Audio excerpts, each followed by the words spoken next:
Welcome to another episode of Grief Talk, everything you want to know about grief and more. I'm your host, Vaughn Solis.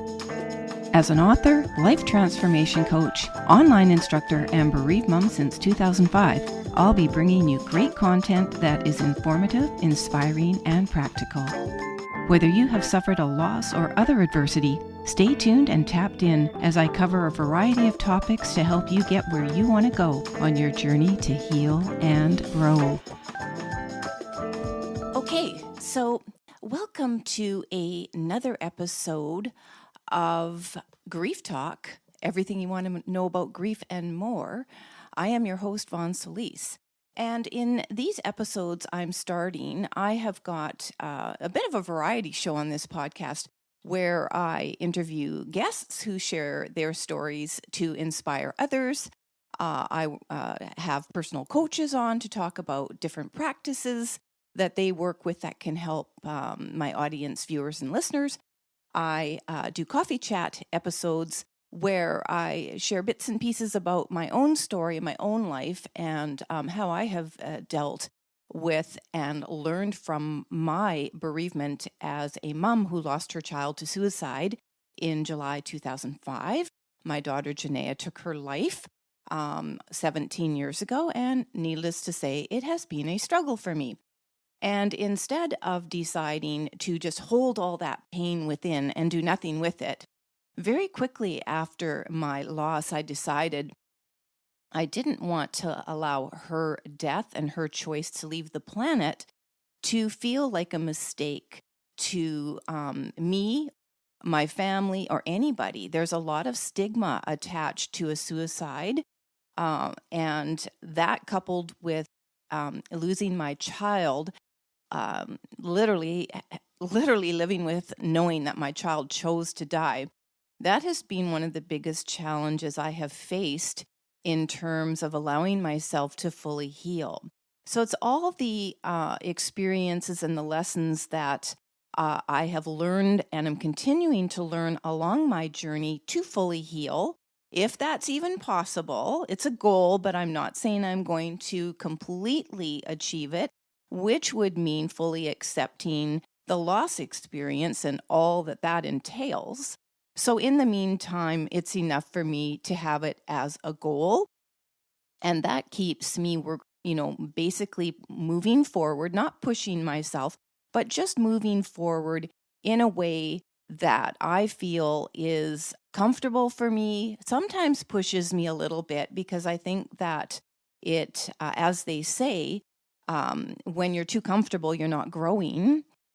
But understanding all of the trauma and the incredible pain that is associated with certain losses, and certainly child loss is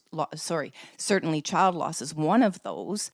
I discovered many years after my struggle in grief, not to pretend that it wasn't okay, but more pushing the pain away, that it is actually better and healthier for us to face our pain. So I've done a lot of things over the years, mostly as a healing practitioner, that I worked one-on-one with people from 2006 until 2015.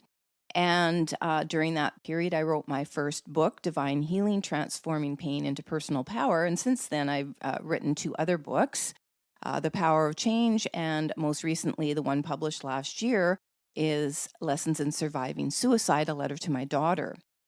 With the my background in working very closely with angels since 2006, working as a healing practitioner, writing, having many, many messages channeled to me from the angels and my daughter, and just life experience, having a background and foundation really in a spiritual practice, and a definite desire to always be exploring more than the physical. So a metaphysical curiosity for sure since my mid-20s. All of that compounded has allowed me today to share and be confident in what I know and what I teach and how I inspire, and recently starting this podcast, deciding to use this as my platform to do a variety of things, which, going back to what I originally said, is speaking with others as guests, having my coffee chats, which is just a sharing of my story and things I've gathered along the way, doing some Soul Sister Sunday chats with my actual sister, where we'll be having more spiritual, metaphysical discussions about certain topics related to what's going on in the world and how we can keep ourselves centered within all of the chaos. If we even, choose to view the world as chaotic. And more recently, deciding to do some coaching sessions using this podcast platform. So this is the first coaching session I'm offering folks, because I do have an online school, and I did launch my first course last year called earlier this year, called Beyond Bereavement. Get me started. And while that is probably something that is a little bit new for people to understand, a course how to get out of bereavement, because I certainly haven't seen anything like it. Again, I always say just because I haven't seen it doesn't mean it's not there. I just haven't seen it. So I created my own, and as a means to help people sort of become aware and understand of the impact of so many life experiences that leave us in pain with grief. One of the staples in terms of messaging of this podcast is going to be that grief is not solely related to human loss, which culturally we're trained to believe that is the case. So understanding we can be in enormous grief, leaving something behind, a career, a lifestyle, moving, kids leaving home. There's numerous choices that we make that, even though we know that it's the time to make them, we can long and pine for them. And grief is really about, feeling an intense pain. It is related to loss, and feeling very, very sorrowful and painful about that loss. And it turns into something that becomes much more complicated when we literally can't get over the experience. So focusing just on, understanding we can be left with any number of situations, dysfunctional childhoods that leave us feeling very, very sorrowful for the child we were and what we endured. That is another form of grief we carry into adulthood, if not trauma in some cases, but leaving this just to grief. So in order to allow ourselves to even begin to move forward, I took a look at myself, and I have met countless bereaved parents over the years. Rest assured, there are fewer bereaved parents in this world than there are parents who are enjoying wonderful experiences with their living children. Their living children outliving their parents, which is, again, culturally we're expected and sort of conditioned to believe that is the right way of living. And if your child dies before you, well, this is just very, very hard for most people to accept. And it terrifies parents. And as they say over and over and over again, it's the worst loss to bear. So having found myself not only in that situation, oh my God, I'm experiencing the worst loss that no other parent wants, along with, of course, thousands of others. But when it's your experience, you feel like it's your experience and nobody else is going through it. And having to overcome all the feelings related to that, and especially when it's a child suicide. my daughter was 22, but nevertheless, having your child at any age you are as the parent, and any age your child is, having them choose to leave the planet, we go through the same pain. So having met a number of bereaved parents over the years and talking, and when we're comfortable with each other, which we almost always are instantly, and going, oh, well, do you feel this? Do you feel that? And yep. So I'm confident enough 17 years in now to share what I'm going through as not necessarily the status quo, but understanding I'm for sure not the only one feeling this. We might be having different physical experiences, but what we feel inside, even though we'll feel it to different intensity and at different times, and maybe not exactly the same emotions, but similar, and so on and so forth, we all are human beings with the same range of emotions. How we tap into them, what we experience, how we deal with them, how we overcome them, how we manage them, how we turn them around, flip them to be more positive. All of that, there are countless ways to experience that. But in the end, anger is anger. Pain is, sadness is sadness. Joy is joy. Happiness is happiness. Regret is regret. Feeling like a failure is failure. Not loving ourselves is we either do, we don't. So what I'm saying, when none of us are making up these emotions and designing them uniquely specific to us. Our brains are wired to, and our bodies are wired to react to all of them similarly. As I said, different ranges of them in intensity, but similarly, we're going to be, if we're mad, we're mad, So point being is that looking at that, and actually, working with a therapist at the time who gave me a list of emotions, and it was maybe a couple of pages long, but in very small font. And I looked at that list from A to Z, and I went, you know what? The negative emotions are just so much more. The negative emotions, there are so many more negative emotions than positive ones. It's making me wonder what we're actually wired to be experiencing, if not conditioned to be experiencing. So whenever I wanted to write about something, specifically when I was writing a letter to Lessons in Surviving Suicide, a letter to my daughter, I wanted to cover as many, emotions as I could that were basically, I felt, preventing me from allowing myself to heal, to get out of this cycle that is too complicated to explain here, but was a cycle that was really quite negative.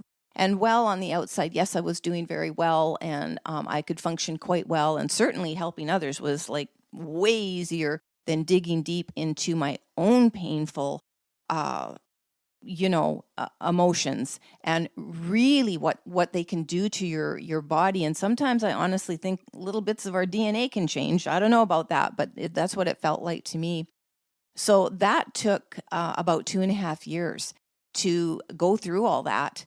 And I came up with a range of what I believe across the board a lot of us do in a lot of situations to prevent ourselves from living life to the fullest.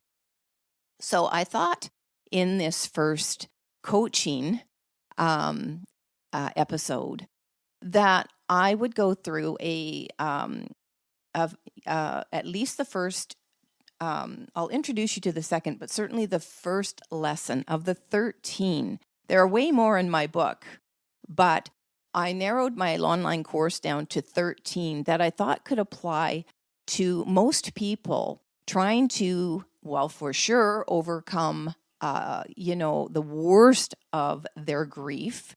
If you're bereaved, you're always going to be bereaved, but you don't necessarily have to be experiencing the grief to the same negative intensity the more you're living with the experience. So the course is all about teaching people to integrate it into their life in a really, really beautiful, gentle, positive way. Looking at grief again as, well, hey, that's only for people who have lost a human being, and I haven't done that yet. And it is true, culturally, we are absolutely not prepared for loss. There's no training out there to say, now, here's what you do if so-and-so dies. If you lose your Grammy or grandpa, here's how this is going to feel, and this is what you're going to do. If you lose your parents, if you lose a sibling, God forbid if you lose a child. There's absolutely, again, to my knowledge, nothing out there to prepare us for what that would be like. And I guess I understand that. So my very, very first experience with grief, I've had plenty more since my daughter died, but my very first experience with grief was losing my daughter. So I fell in the pool with the sharks, and man, did it eat me up. So fast forward to launching my online course and now considering doing in the near future one-on-one coaching again with people. I decided, well, in the meantime, because my goal has always been to reach as many people as I could reach without taxing my own health or energy too much, because I've had to really manage my health quite carefully, I thought, why not share some coaching on the Grief Talk podcast platform? And that's just what I'm going to do. So for those of you that are interested, I'm going to put a link below so that you can download the first, what I created as a PDF download that is think of it as a little mini personal growth journal, and one that you can build and make on your own, either electronically or by downloading the PDF. And it gives you a very small snippet of the very first lesson in the online course about regret, and an exercise to complete at the end of it. And it is part of that exercise and part of that lesson that I wanted to share with you today. I'm also just going to remind folks straight up here that anybody that chooses to do this and really likes the information and what they're getting, from even just these snippets I'm going to share with you, I am offering a 50% discount on this course. So it's priced at about $124.50 US with the 50% discount for people that want to go this a little bit further and dig in and take the full course at your own speed, of course. But in the meantime, just to introduce people and work at it just on your own with these coaching episodes. Each time I'm going to be giving you the opportunity to sign up if you haven't yet and get the first lesson. And then once you're in my email community, I will be emailing the PDF to the folks who are already signed up, so you don't have to download it again. And what I want you to think about when, should you do that, in listening to the podcast episode here, when I get to this part imminently here, is pause it. Pause it when you're thinking about the exercise and about what I'm about to say, and just think about it. And the thing is, you can revisit the form, keep a blank one, make a duplicate.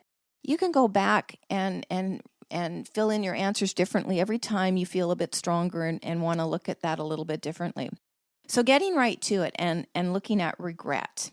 The two main points in the lesson are that in order to let go of regrets, you must be willing to rethink your beliefs, and you must let it be okay to feel okay.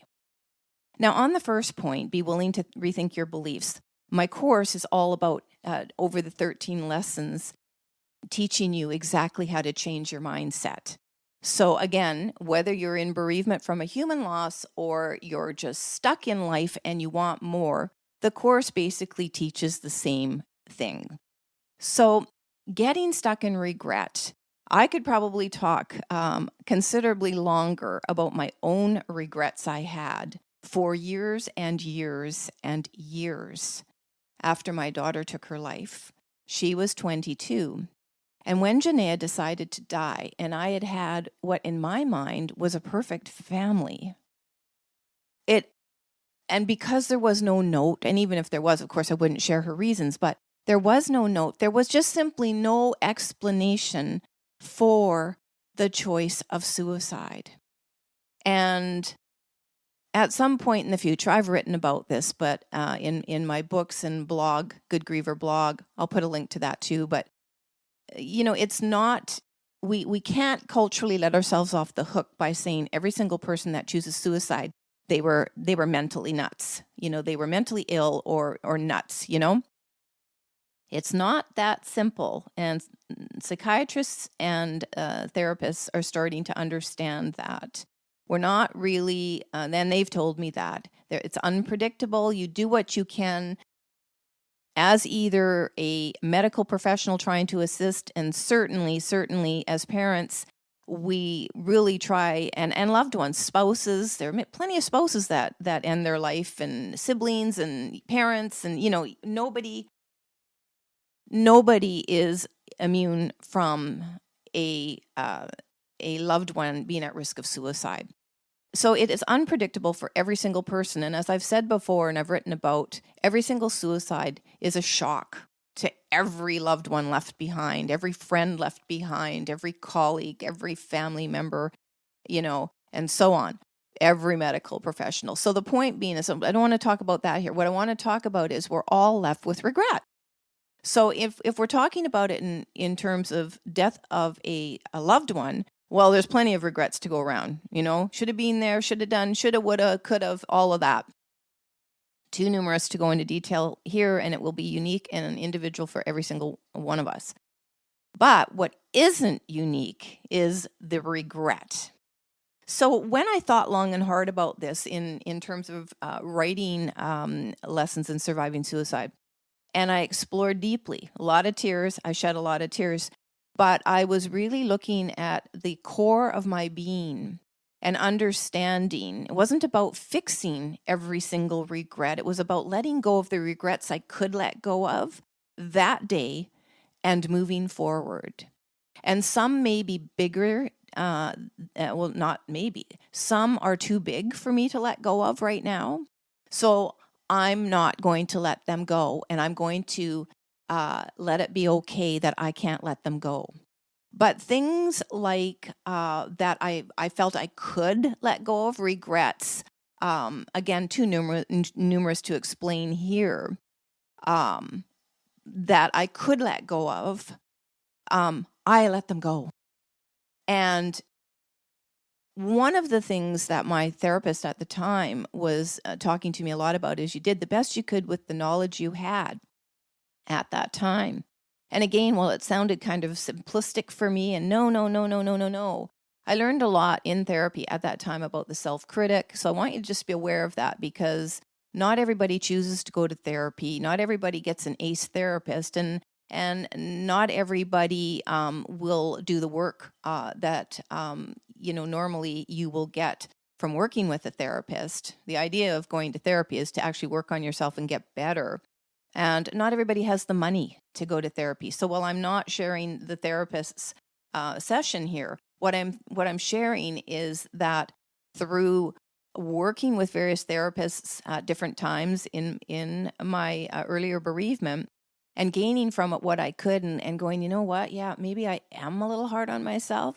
So the regrets go very much hand in hand in my view, and certainly in my experience, with the harsh self-critic I was about my failures. Lesson 2 is all about failures. Are they your friend or foe? But today, just focusing on regrets, it's about whether or not we're in a space, even in a mindset, to be able to look back at them and be willing to even let one go.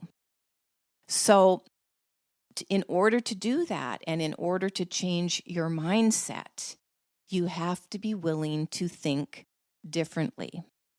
And again, my course teaches that, where I'll teach all the steps in shifting, shaping your mindset to be a more positive one.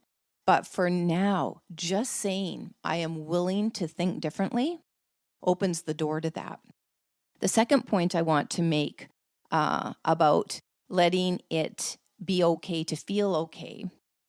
Now, in some ways, this was a little bit of a woke culture, and I'm not mocking woke culture. I'm just saying it was born more publicly, I feel, from that a couple of years ago, certainly maybe in the pandemic or just prior to the pandemic. And letting it be okay to show your feelings, to have bad feelings, and so on and so forth. But on the flip side of that, when you're really hurting and suffering, letting yourself be okay, again, tied to all the regrets, is something that can be very, very challenging. Because if we allow ourselves to feel and be okay, we're successful, we are doing what we love, we're living a passion, purpose-driven life, we're happy, we're content, etc. We've got material security, we feel safe, we're moving on.